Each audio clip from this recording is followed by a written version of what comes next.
Saudaraku, dalam rangkaian peringatan Hari Ulang Tahun ke-79 Kemerdekaan Republik Indonesia, pemerintah Kabupaten Aceh Tengah menggelar Karnaval Pawai Budaya pada Sabtu 10 Agustus 2024.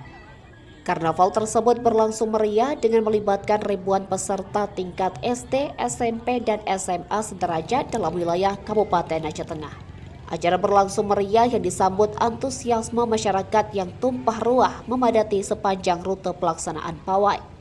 Pantauan tribungai.com pada Sabtu 10 Agustus pagi sekitar pukul 9 waktu Indonesia Barat, para peserta telah berkumpul di lapangan Musara Alun sebagai titik awal pawai karnaval budaya ini.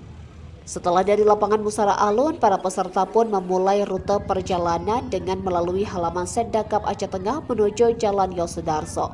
Kemudian rute perjalanan para peserta berikutnya meliputi Jalan Lebekadar, Tugu Simpang 5, Lapangan Sanggamara, Jalan Sengeda, Jalan Terminal Lama hingga ke arah Wariji.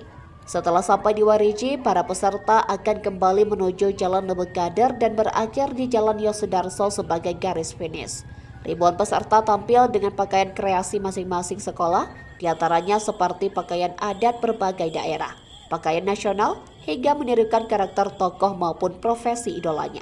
Sebagian peserta juga tampil mengenakan baju berwarna putih yang telah bersimbah darah dan menggenggam bambu runcing yang menggambarkan perjuangan para pahlawan di masa lampau dalam menghadapi para penjajah. Tak hanya itu, beberapa sekolah juga menampilkan tari-tarian hingga penampilan marching band yang menjadi hiburan tersendiri bagi masyarakat yang turut hadir menyaksikan. Agenda karnaval budaya ini menjadi agenda tahunan yang hampir setiap tahun diselenggarakan di Kabupaten Aceh Tengah. Seperti tahun sebelumnya, setiap peserta ini akan diberikan penilaian oleh Dewan Juri. Nantinya, para peserta karnaval dengan penampilan terbaik akan mendapatkan hadiah dan trofi yang akan diumumkan pada malam resepsi HUT RI ke-79 di Pendopo Bupati Aceh Tengah. Dari Aceh Tengah, Algamah Tiara, Tribun Gayo.